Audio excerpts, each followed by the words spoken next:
আল মুসলিমু মান সালিমাল মুসলিমুনা মিন লিসানিহি ওয়া ইয়াদিহি। এক নাম্বার মুসলমানের গুণ হলো, এক মুসলমান তার গুণ আর সিফত এমন থাকবে, তার জবান এবং তার হাত, তার জবান এবং তার হাত কয়টা অঙ্গ বলছেন আল্লাহ তাআলা? আমার দিকে দেখেন, আল্লাহ তাআলা কয়টা অঙ্গের কথা বলছেন মুসলমান হওয়ার জন্য? 2 অঙ্গ। কোন 2 অঙ্গ? একটা হলো জবান আর একটা হলো হাত। নবী বলছেন আল মুসলিমু মান সালিমাল মুসলিমুনা মিন লিসানিহি ওয়া ইয়াদিহি। মুসলমান হওয়ার জন্য 2টা গুণ অর্জন করা। এই 2 গুণ যার মধ্যে নাই, তার নামাজ তাকে জাহান্নাম থেকে বাঁচাতে পারবে না, তার ইবাদত জাহান্নাম থেকে বাঁচাতে পারবে না। ইবাদত করেও অনেক মানুষ জাহান্নামে যাবে। আগে আমাকে আপনাকে মুসলমান হওয়ার গুণ অর্জন করতে হবে। 2টা গুণ কি? 1 নাম্বার, আমার আপনার জবান এবং আমার আপনার হাত থেকে অপর মুসলমান ভাই অথবা ইহুদি, খ্রিস্টান, বৌদ্ধ, অন্য কোনো ধর্মের অনুসারী, আল্লাহকে মানে না, একত্ববাদের বিশ্বাসী না, ওইরকম মুসলিম যারা আছে ওরা সহ আল্লাহ তাআলার সমস্ত মাখলুকাত আমার আপনার হাত এবং জবান থেকে নিরাপদ যদি না থাকে, তাহলে আমি আর আপনি মুসলমান হতে পারি নাই। আমি আর আপনি মুসলমান হতে পারি। আজকে আমার জবান থেকে অন্য মুসলমান নিরাপদ না, আমার হাত থেকে অন্য মুসলমান নিরাপদ না। আমি আরেক মুসলমান ভাইকে গালি দিতে দ্বিধা করি না, আরেক মুসলমান ভাইকে এমন ভাবে কটু কথা বলি, গালিগালাজ করি, আমার জবানের সঠিক ইস্তেমাল নাই, আমার জবানের ব্যবহার নাই। আল্লাহ নবী বলছেন, তুমি যদি তোমার জবানকে নিয়ন্ত্রণ করতে না পারো, এই জবান দিছে আল্লাহ তাআলা আমাকে আপনাকে আল্লাহর ইবাদত করার জন্য, এই জবানে আরেক মুসলমানকে গালি দেওয়ার জন্য না।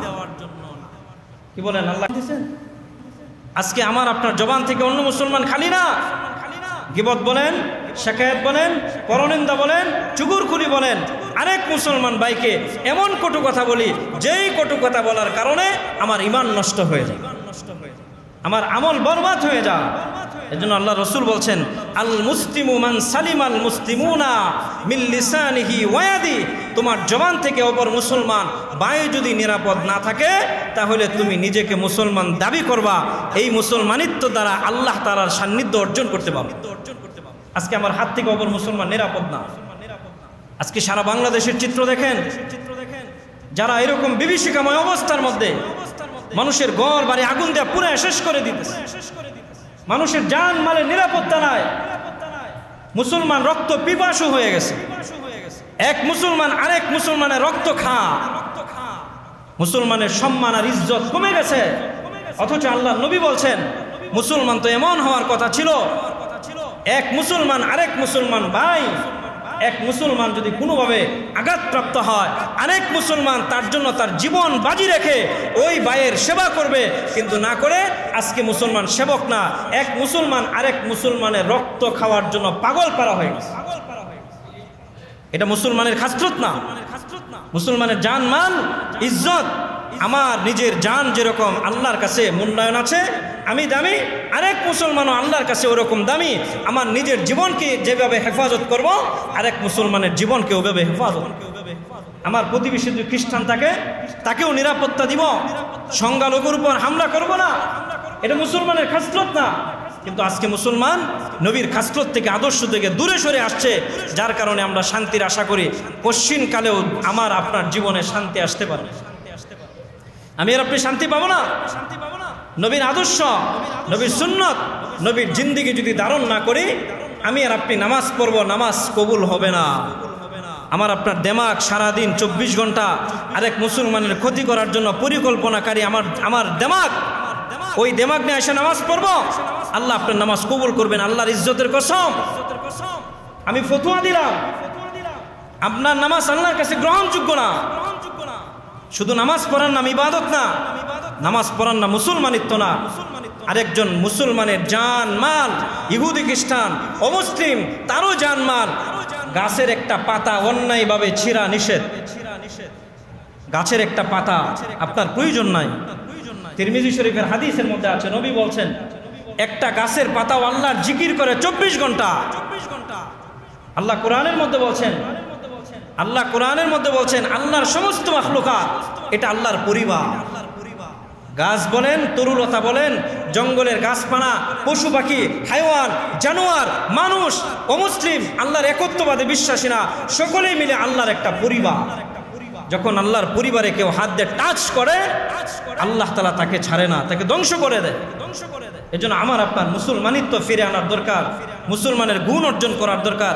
সাহাবায়ে কেরামের অবস্থা দেখেন, যুদ্ধের ময়দানে, হাদিসের কিতাবের মধ্যে আছে, যুদ্ধের ময়দানে এক সাহাবী কাতর অবস্থা, পানি চা, পানি, আমাকে পানি দাও। ওই সাহাবীর হাতে গ্লাস পানি আছে, সে পানি নিয়ে গেছে ওই ভাইয়ের কাছে। যাওয়ার পরে দেখে ওই ভাই পাশে আরেক ভাই বলতেছে, ভাই একটু পানি পান করাও। ওই ভাই বলতেছে, ভাই আমার মনে হয় আমার চাইতে আমার ওই ভাইয়ের পানিটা বেশি প্রয়োজন, তার কাছে পানি নিয়ে যাও। অথচ নিজেই পানির জন্য কাতর, ওই ভাইয়ের কাছে নিয়ে যাও। ওই ভাইয়ের কাছে যখন পানি নিয়ে গেছে, পাশে আরেক ভাই, সে পানি পানি বলে চিৎকার করতেছে, বলতেছে, না আমার চাইতে ওই ভাইয়ের প্রয়োজন বেশি, তার কাছে নিয়ে যাও। হাদিসের মধ্যে 5 জন থেকে মতান্তরে 7 জন সাহাবীর কথা রিওয়ায়াত বর্ণিত আছে। এই 7 জন মতান্তরে 5 জন, লাস্ট সাহাবীর কাছে যখন ওই ব্যক্তি পানি নিয়ে গেছে, যায় দেখে ওই ব্যক্তি শাহাদাত বরণ করছে, সে শহীদ হয়ে গেছে। দ্বিতীয় ব্যক্তির কাছে আসছে, সেও শহীদ হয়ে গেছে। তৃতীয় ব্যক্তির কাছে আসছে, সেও শহীদ হয়ে গেছে। প্রথম ব্যক্তি পর্যন্ত আসছে ওইভাবে, আয়েশা দেখে সবাই শহীদ হয়ে গেছে, কেউ আর পানি পান করে নাই, নিজের চাইতে অপর ভাইয়ের প্রয়োজনটাকে প্রাধান্য দিচ্ছে। এটা ছিল মুসলমানের খাসলত। আল মুসলিম আখুল মুসলিম, মুসলমান তো ভাই ভাই হওয়ার কথা। আজকে এক ভাই আরেক ভাইকে দেখতে পারে না, বড় আফসোস। সোদর এক মার উদরে জন্ম হওয়া 2 ভাই, এক ভাই আরেক ভাইয়ের চেহারা দেখতে পারে না। আপনার নামাজ আল্লাহ কবুল করবে না, আপনার নামাজ আল্লাহর প্রয়োজন নাই। আপনার ভাইয়ের সাথে সম্পর্ক ছিন্ন, আপনার প্রতিবেশীর সাথে সম্পর্ক ছিন্ন, আপনার আত্মীয়র সাথে সম্পর্ক ছিন্ন। আল্লাহর নবী বলছেন, কেউ কোনো মুসলমানের সাথে অথবা অন্যায়ভাবে কারোর সাথে সম্পর্ক যখন ছিন্ন করে, ওই সম্পর্ক যতক্ষণ পর্যন্ত জুড়া না লাগা, ততক্ষণ পর্যন্ত আমার সাথে ওই বান্দার সম্পর্ক ছিন্ন হয়ে যায়। তাহলে আজকে আমার আপনার অবস্থাটা কোথায় দাঁড়াইছে? আমরা কত কষ্টের মধ্যে আছি, বড় আফসোস লাগে, বড় কষ্ট আমাদেরকে দীক্ষা দেওয়ার দরকার। নবী যদি এই জামানা থাকতেন, এক মুসলমান আরেক মুসলমানের জন্য পাগল পাড়া থাকার কথা, কিন্তু আজকে আমার আপনার বাংলাদেশের চিত্র দেখলে মানুষ হাসে, ইহুদি খ্রিস্টানরা হাসাহাসি করে, এরা কিসের ইসলাম পালন করে? এদের ইসলামে কোনো আদর্শ নাই। বাড়িঘর আগুন দিয়ে নির্বিচারে পুরানো হইতেছে, ডাকাতি, সন্ত্রাসী, হ্যাঁ, ওইগুলি করে মানুষের ধন সম্পদ লুণ্ঠন করা হইতেছে। এটা ইসলামের শিক্ষা না। এজন্য আমাদেরকে সঠিক পথে ফিরে আসতে হবে। কোন রাস্তা? আল্লাহর নবীর রাস্তা। নবী আলাইহিস সালাতু ওয়াস সালামের সাহাবী হযরত আবু বকর, দেখেন ছোট্ট একটা ঘটনা বলে শেষ করতেছি। হযরত সাইয়েদনা আবু বকর সিদ্দিক রাদিয়াল্লাহু আনহু, এক মুসলমান আরেক মুসলমানের প্রতি আন্তরিক কেমন ছিল। হযরত আবু বকর সিদ্দিক যখন খলিফাতুল মুসলিমিন, মুসলিম জাহানের খলিফা, ওনার টেবিলের উপর একটা লম্বা একটা তালিকা ছিল। মদিনার অসহায়কে, মিসকিনকে, দরিদ্রকে, সাহায্য পাওয়ার উপযুক্তকে মুসলিম জাহানের খলিফা আবু বকরের রুমের মধ্যে কামরা একটা তালিকা ছিল। আর যে অসহায় ব্যক্তির কাছে তার একজন খাদেম নিযুক্ত করা, ওই খাদেম তার কাজ করবে, তার দায়িত্ব পালন করবে। মদিনার একজন অসহায় মহিলা, তার ছেলে নাই, তার মেয়ে নাই, স্বামী নাই, অসহায়, নিজের কাজ নিজে করতে পারে না, ঘরে সে কোনো কাজই করতে পারে না, তার ঘর পরিষ্কার করতে হয়, বিছানা পরিষ্কার করতে হয়, তার কেউ নাই। ওই মহিলার পাশে একজন খাদেম থাকার কথা। খলিফাতুল মুসলিমিনের উমরের রুমে, আবু বকরের রুমে হযরত উমর ঢুকছেন। উমর তখন প্রধান বিচারপতি, চিফ জাস্টিস, প্রধান বিচারপতি। উমর যা বলতেছেন, খলিফাতুল মুসলিমিন, আমি আর প্রধান বিচারপতির চেয়ারটা আমি চাই না। আবু বকর বলছেন, কেন? বলছেন, আজকে 1 বছর আমি মদিনার প্রধান বিচারপতি, আমার কাছে একজন মানুষও কোনো অভিযোগ নিয়ে আসে নাই। কত আদর্শবান মুসলমান ছিল তারা, তারাই তো নিকৃষ্ট জাতি ছিল। তাদেরকে বলা হয় আইয়ামে জাহিলিয়াতের অন্তর্ভুক্ত ছিল তারা। কিন্তু আল্লাহর কোরআন, নবীর আদর্শ বক্ষে ধারণ করার কারণে এমন দামি হয়েছেন, কিয়ামত পর্যন্ত আনেওয়ালা প্রত্যেকটা উম্মতের জন্য তারা জান্নাতের রাহবার হয়ে গেছে, শুধু কুরআন মানার কারণে, নবীর সুন্নত মানার কারণে। আবু বকর সিদ্দিক রাদিয়াল্লাহু আনহু হযরত উমর যখন এই প্রস্তাব দিয়েছেন, উমরকে বলছেন, এটা কি হয়? আপনি প্রধান বিচারপতি? বলছেন, না, যেই মদিনা বিচার আসে না, ওই মদিনা বিচারকের চেয়ারে বসা আমার সময় নষ্ট করতে চাই না, অন্য কাউকে চেয়ারে বসায়া আমাকে আপনি সুযোগ দেন, আমি এই সময়টা আল্লাহর কুদরতের পায়ে সেজদা যেন দিতে পারি, যাই নামাজের সময়টা কাটাইতে পারি। কত আদর্শ ছিল তাদের। হযরত আবু বকর সিদ্দিকের লিস্ট দেখছেন গোপনে, কে? ওমর। দেখিয়া চিন্তা করছেন মহিলা খুব অসহায়, আবু বকর সিদ্দিক খাদেম নিযুক্ত করলেন না। ওই মহিলা তো খাদেম পাওয়ার সবচেয়ে বেশি অগ্রাধিকার ছিল তার। তাহলে কি করা যায়? আগামীকাল থেকে ওই মহিলার বাড়ির কর্মচারী আমি। নিজে নিজে কে কর্মচারী নিযুক্ত হয়েছেন? ওমর। নিজে সিদ্ধান্ত নিছেন আগামীকাল থেকে ওই মহিলার বাড়িঘর পাহাড় দেওয়া, মহিলার কাজকর্ম করা, কাপড় পরিষ্কার করে দেওয়া, তার পানির ব্যবস্থা করা, খাবারের ব্যবস্থা করা, সব জিম্মাদার আমি ওমর। নিজে নিজে সিদ্ধান্ত নিয়ে পরের দিন সকালবেলা মহিলার বাড়িতে গেছেন। বাড়িতে যায় দেখেন মহিলার ঘর বাড়ি সব পরিষ্কার, মহিলার খাবারের সব ব্যবস্থা করা। মহিলাকে পর্দার আড়াল থেকে জিজ্ঞাসা করছেন, মা আপনার কাজগুলি কে করে গেল? মহিলা ভিতর থেকে বলছে, বাবা আপনি কি? আপনাকে আমি চিনি না, কিন্তু আজকে অনেক দিন যাব আমার বাড়ির কাজকর্ম কে যেন করে যা, সে তার পরিচয়টা আমার কাছে আজও দেয় না। হযরত ওমর চিন্তা করছেন, কে এটা? মদিনার এত মহামানব। আগামীকালকে উনি ফজরের নামাজের আগে গেছেন। ফজরের নামাজের আগে যায় দেখেন বাড়িঘর সব পরিষ্কার। পরের দিন ওমর চিন্তা করছেন তাহলে আরো আগে আসতে হবে। উনি পরের দিন গেছেন তাহাজ্জুদ নামাজ পড়ে। তাহাজ্জুদ নামাজ পড়ে গেছেন, যায় দেখেন বাড়িঘর সব পরিষ্কার না। তাহাজ্জুদ নামাজের সময় যায় মহিলার বাড়ির কিনারে অন্ধকার রাত্রে চুপিসারে দাঁড়ায় আছেন। আজকে মহিলার বাড়িতে কে আসে দেখব। যখন চুপিসারে একজন অন্ধকারে, পায়ে জুতা নাই, খালি পায়ে হাইটা হাইটা মহিলার বাড়ির দিকে আসতেছে, হযরত ওমর নিজে ঘটনা বলছেন, আমি তো আশা দেখে বুঝছি এটা আর কেউ না, মুসলিম জাহানের খলিফা আবু বকর সিদ্দিক রাদিয়াল্লাহু আনহু। আমার কাছে যখন আসছেন আমি কৌতূহল বশত জিজ্ঞাসা করছি, মান আনতা? আপনি কে? হযরত আবু বকর ছোট্ট আওয়াজে বলছেন, আনা আবু বকর, আমি আবু বকর। হযরত ওমর বলছেন, ভাই আবু বকর আপনি খলিফাতুল মুসলিমিন, এই অন্ধকার রাত্রে খালি পায়ে আপনি কোথায় যান? হযরত আবু বকর বলছেন, দেখেন এই বাড়ির মহিলাটা খুব অসহায়, তার একটা বড় ছেলে নাই, মেয়ে নাই, কার কোনো আত্মীয় স্বজন নাই। তার বাড়ির কাজকর্মগুলি আমি আমার নিজের হাতে করে দেওয়ার জন্য তার বাড়িতে যাইতেছি। আমার জীবনে তো নেক আমলের পুঁজি নাই। আল্লাহর একজন মাখলুক, আশরাফুল মাখলুকাত, এই বৃদ্ধা মহিলার কাজগুলি আমার নিজের হাতে যদি আমি করে দেই, ময়দানে মাশরে আমার জীবনের কোনো আমল যদি কবুল নাও হয়, আল্লাহকে বলতে পারবো, আল্লাহ এই মহিলার খাদেম হওয়ার উসিলা আমাকে মাফ করে দাও, আমাকে জান্নাত দিয়ে দাও। আবু বকর সিদ্দিক রাদিয়াল্লাহু আনহুকে বলছেন, খলিফাতুল মুসলিমিন আপনার পায়ে জুতা নাই কেন? বলছেন, আমি যদি রাত্রের বেলা মানুষ ঘুমাইতেছে, মুসলমান বাইরা ঘুমন্ত, আমি যদি খরম পাই দিয়ে আমার বাড়ির থেকে হাইটা আসি, তাহলে আমার খরমের আওয়াজ টকটক আওয়াজে অনেক মুসলমান ভাইয়ের যদি ঘুম ভেঙে যা, ময়দানে মাশরে আল্লাহর কাঠগড় আমাকে দ্বারা হিসাব দিতে হবে। আল্লাহ বলবেন, কিরে আবু বকর, তুই খলিফাতুল মুসলিমিন ছিলে, তোর পায়ের আওয়াজের শব্দের কারণে আমার আরেকজন মুসলমানের আরামের ঘুম হারাম করছিলে কেন? আমি ওই জবাব দিতে পারবো। এই জন্য খালি পায়ে আসছি, খরম ছাড়া। দেখেন আবু বকর অনেক মুসলমান ভাইয়ের বাড়িতে গেছে খরম ছাড়া, পায়ের আওয়াজে যেন ঘুম নষ্ট না হয়। আর আমি আর আপনি মুসলমান, আজকে আমার হাত থেকে, আমার জবান থেকে আরেক মুসলমান নিরাপদ না। তাহলে আমরা মুসলমান দাবি করতে পারি নিজেদেরকে? অগ্নিসংযোগ করা, বাড়িঘর পুরানো না, আমার বাড়ি হেফাজত করা আমার দায়িত্ব। আমার আরেক প্রতিবেশী আমার শত্রু হোক, সে আমার ক্ষতি করুক, তাকে আমি প্রতিশোধ নেব না। আমি তাকে আমার উত্তম আচরণ দ্বারা তাকে আমি শিক্ষা দিব। এটাই ইসলামের শিক্ষা। সে আমার উত্তম আচরণ দেখিয়া আজ না হয় কাল সে ইসলামের পথে চলে আসবে। আর সে যদি আমার আচরণ দেখিয়া ইসলামের পথে চলে আসে, ময়দানে মাশরে ওই বা জান্নাতে যাবে, আমি তার সাথে আল্লাহর জান্নাতে যেতে পারব। আমাদেরকে দুইটা গুণ অর্জন করতে হবে। এক গুণ, আমার জবান নিয়ন্ত্রণ করা। আমার জবানে কাউকে গালি দিব না, কটু কথা বলবো না, গীবত করব না, চুগলখড়ি করব না, শিকায়াত করব না, পরনিন্দা করব না, মিথ্যা করব না। জবানের যত গুনাহ আছে সমস্ত গুনাহ থেকে নিজের জবানকে হেফাজত। দুই নম্বর, আমার হাত।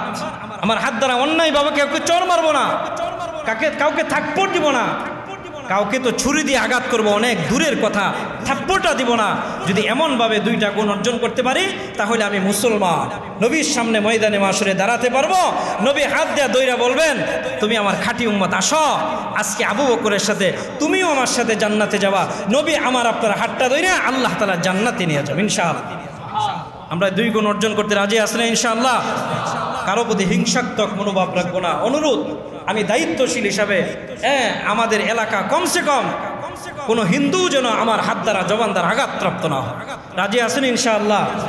আমরা সুন্দর একটা পরিবেশ গঠন করে ইসলাম জিন্দা করতে চাই। আমরা সকলেই ইসলামের জিম্মাদার, আমরা সকলে নাইবে রাসূল, নবীর উম্মত, নবীর আমানত, সেটা বাস্তবায়ন করতে চাই ইনশাআল্লাহ। আল্লাহ তাআলা আমাদের সকলকে তৌফিক দান করুন। আমাদের নামাজ পড়লো, নামাজ যদি সুন্নত তরিকা না হয়, তার নামাজ সুন্নতের খেলাফ, ওই নামাজের দ্বারা যেটুকুন ফায়দা হাসিল করার কথা ওইটুকুন হাসিল করতে পারবেন। যেরকম সুন্নতের খেলাফ, টুপি ছাড়া একজনে নামাজ পড়লো, সুন্নতের খেলাফ, অথবা অন্য কোনো সুন্নতের খেলাফ করলো। আমাদের শায়েখ বালিয়ার পীর রহমতুল্লাহ আলাইহি উনি আমাদেরকে বুখারী শরীফ পড়াইছে। বুখারীর দর্শে হযরত বদরুল ওহী থেকে যখন দ্বিতীয় হাদিস আমরা পড়ি, হাদিসের ব্যাখ্যা, উনি বলছিলেন নামাজের মাকরু বিষয়গুলি তোমরা মনে করো ছোট, কিন্তু নামাজের মাকরু একটা বিষয় এত বড়। কেউ টুপি ছাড়া নামাজ পড়লো, অথবা জামা হাফ শার্ট পরে জামা পরলো, জামা পরে নামাজ পড়লো, নামাজটা মাকরু হয়।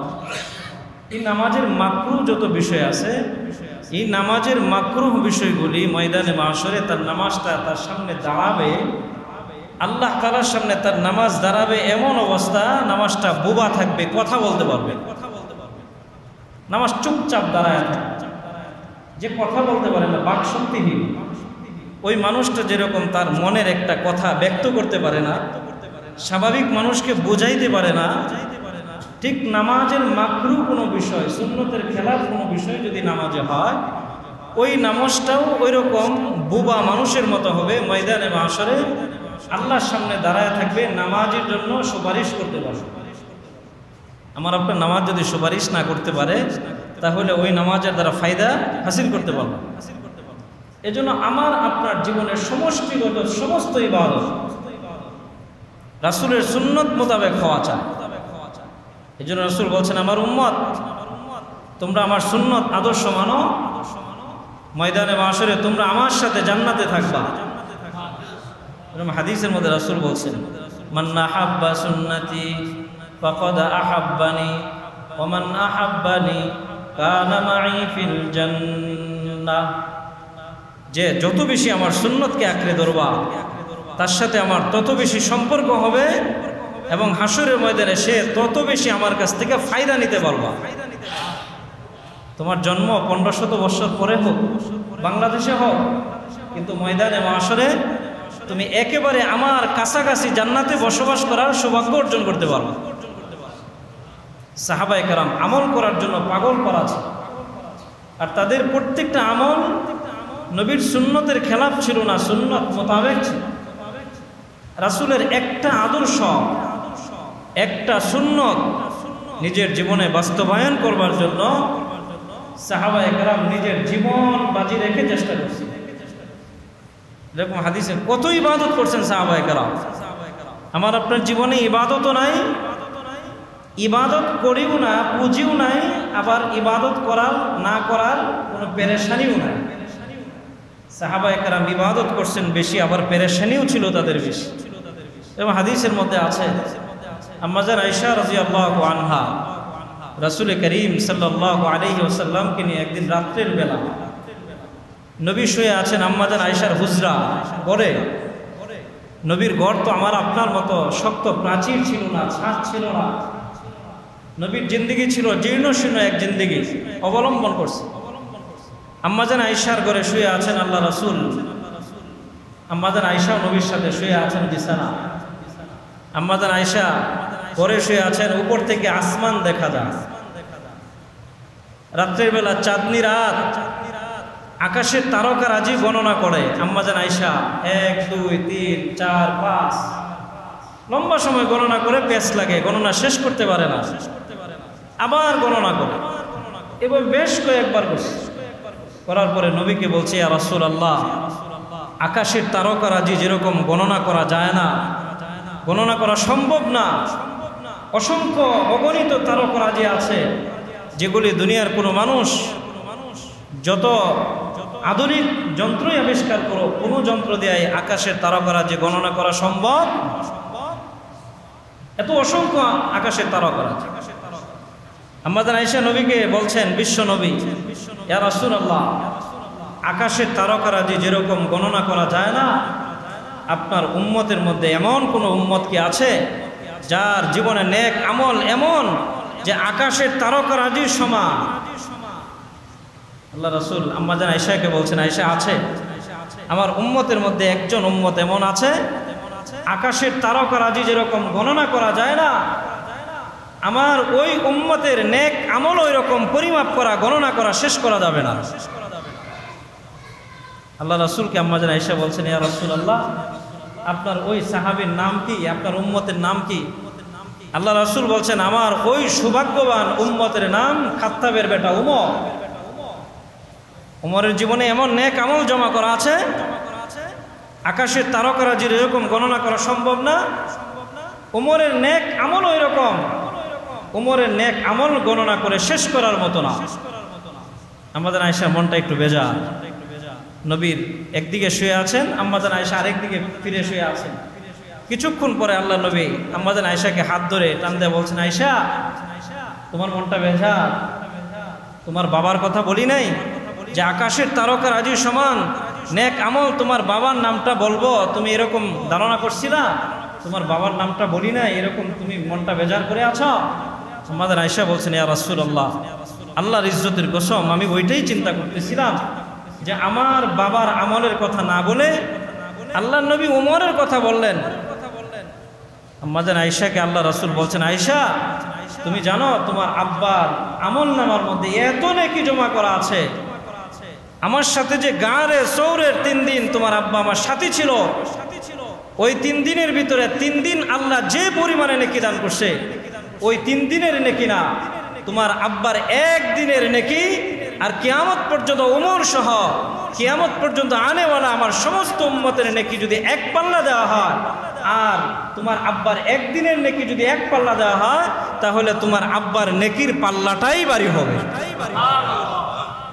তাহলে তোমার আব্বাকে আল্লাহ কি পরিমাণে নেকি দান করছে। কয়দিন ছিলেন গাড়ি চড়ে নবীর সাথে? 3 দিন। হযরতে আবু বকর সিদ্দিক রাদিয়াল্লাহু আনহু, আম্মাজান আয়েশা তখন খুশি হয়ে গেছে। আবু বকর সিদ্দিক তার জিন্দেগিতে এত নেক আমল পুঁজি করছেন, জমা করছেন, তারপরেও তার পেরেশানি শেষ নাই।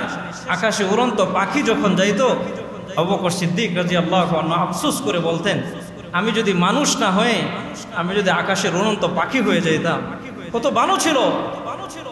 আমি জমিনে ঘাস জগা, ওই ঘাস যে ঘাস উঠে, আমি যদি ঘাস হয়ে যাইতাম, ময়দানে মাশরে আমার কোনো হিসাব থাকতো না। কিন্তু আমি আবু বকর তো এমন আল্লাহ তাআলা শ্রেষ্ঠ মহামানব বানাইছে, বিশ্ব নবীর উম্মত, আমি বিশ্ব নবীর উম্মত, আশরাফুল মাখলুকাত। আমি যদি আমার নেক আমলের পুঁজি ওরকম পাথিও নিয়ে কবরে যাইতে না পারি, তাহলে আমি আবু বকরের কবরটাই তো আল্লাহ তাআলা জাহান্নামের গর্ত বানায়। আবু বকর নিজেকে নিয়ে আফসোস করে। আজকে আমার আপনার জীবনে আফসোস নাই, আমি আর আপনি নেক আমলও করি না, আফসোসও নাই। দুনিয়ার জন্য আফসোস হয়, কিন্তু কবরের জন্য আফসোস হয় না। আবু বকর সিদ্দিক রাদিয়াল্লাহু আনহু যখন খলিফাতুল মুসলিমিন ছিলেন, জান্নাতুল বাকি গুরুস্থানে যায়, রাত্রের বেলা গুরুস্থানের পাশে যায় উনি দাঁড়ায় কান্না শুরু করতেন। আর আবু বকর সিদ্দিকের কান্নার আওয়াজ মদিনার সাহাবায়ে কেরামের ঘুম ভেঙে যাইত, দৌড়ে যাইতেন আবু বকর সিদ্দিকের কাছে যে কে কাঁদে রাত্রের বেলা।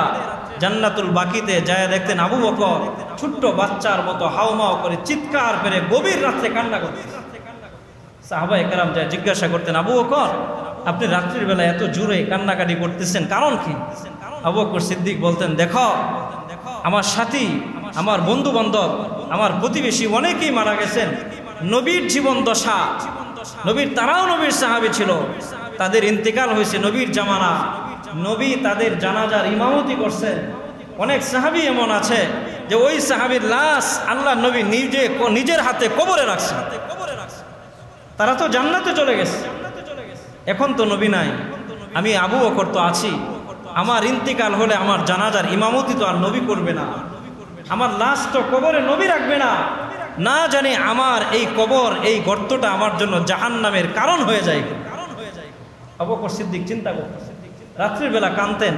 আমি আর আপনি যে গুরুস্থান আছে, কয়দিন এমন হয়েছে যে রাত্রির বেলা আমি গুরুস্থানের পাশে এসে কান্নাকাটি করছি। আমার বাবা শুয়ে আছে, আমার মা শুয়ে আছে, যেই ঘরে আমার বাবা থাকতো, মা থাকতো, আজকে ওই ঘরের বাসিন্দা আমি, আজকে আমি ওই ঘরের মালিক। আগামীকালকে হয়তো আমি এই ঘরের মালিক থাকবো না, আগামীকালকে আমার ছেলে থাকবে, কিন্তু আমি কয়দিন গভীর রাত্রে আয়সা গুরুস্থানের পাশে আয়সা আমার আসল বাড়ির কাছে দাঁড়ায় আমি কান্নাকাটি করছি, আফসোস করছি নিজের হায়াতের জন্য।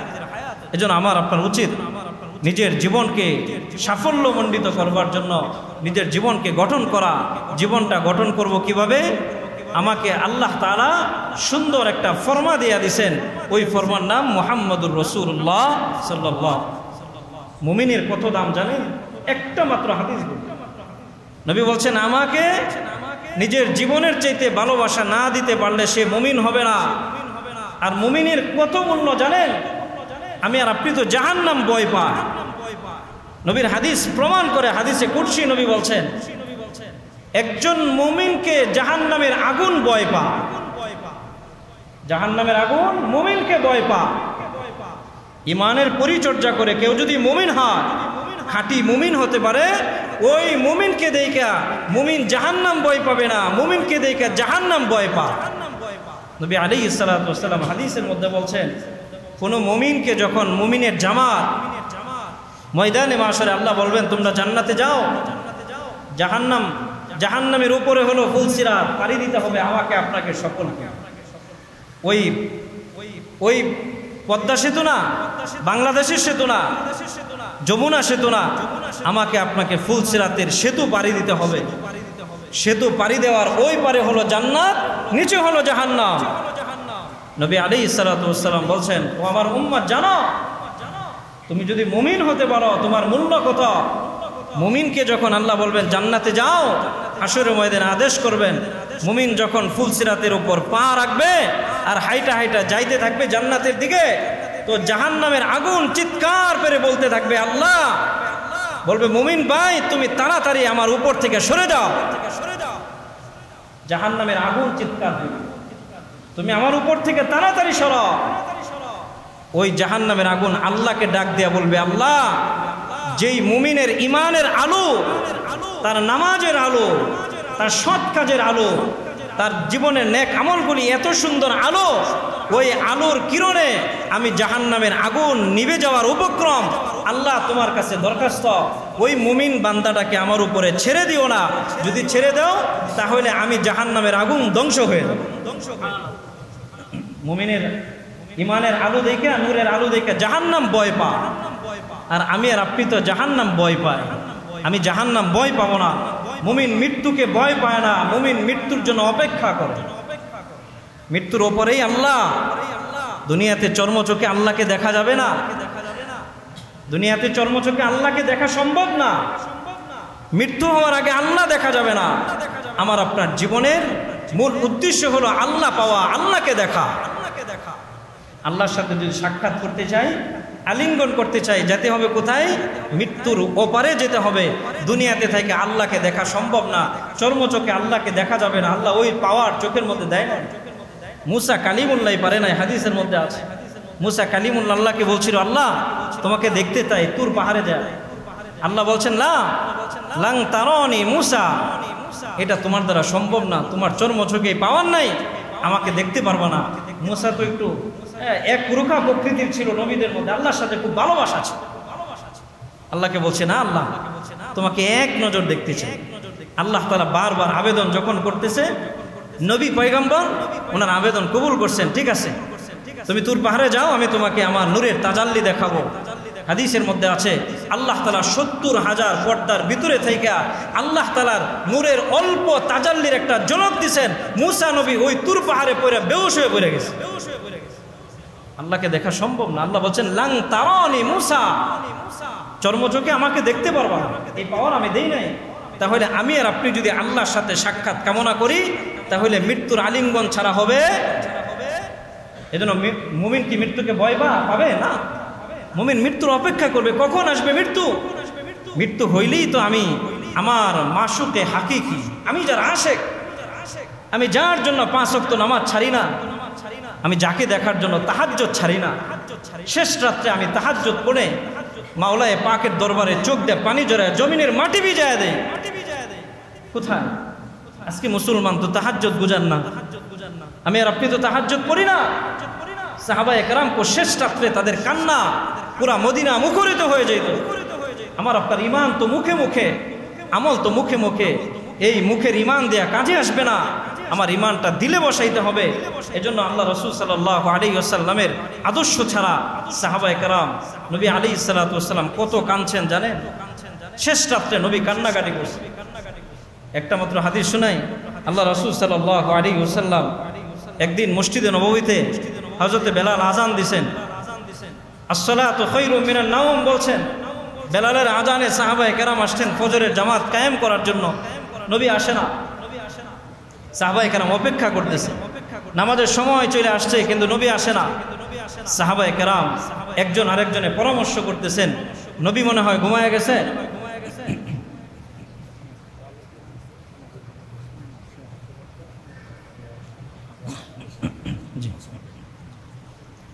নবী আলাইহিস সালাতু ওয়াস সালাম ঘুম থেকে জাগ্রত হয় নাই। সাহাবায়ে কেরাম এটা ভাবছেন।